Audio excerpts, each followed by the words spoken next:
بسم اللہ الرحمن الرحیم۔ السلام علیکم۔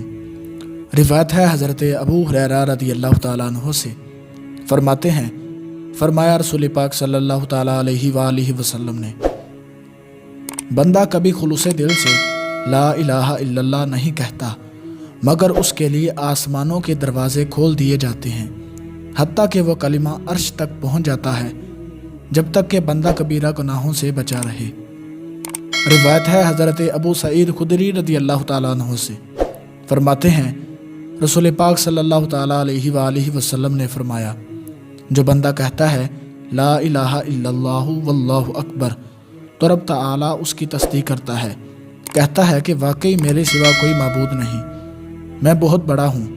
اور جب بندہ کہتا ہے اکیلے اللہ کے سوا کوئی معبود نہیں، اس کا کوئی شریک نہیں، تو رب تعالیٰ فرماتا ہے واقعی میرے سوا کوئی معبود نہیں، میں اکیلا ہوں، میرا کوئی شریک نہیں۔ اور جب بندہ کہتا ہے اللہ کے سوا کوئی معبود نہیں، اسی کا ملک ہے، اسی کی تعریف ہے، تو رب تعالیٰ فرماتا ہے واقعی میرے سوا کوئی معبود نہیں، میرا ہی ملک ہے، میری ہی تعریف ہے۔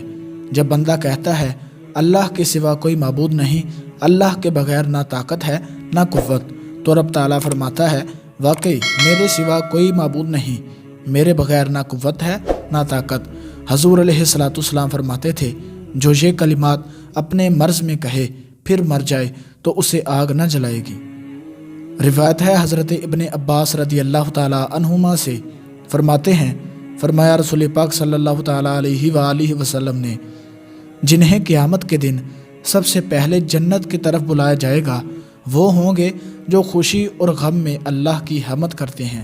دوستو، اللہ تبارک و تعالیٰ سے دعا ہے کہ اللہ رب العزت ہمیں ہر حالت میں اللہ کا شکر ادا کرنے کی توفیق عطا فرمائے۔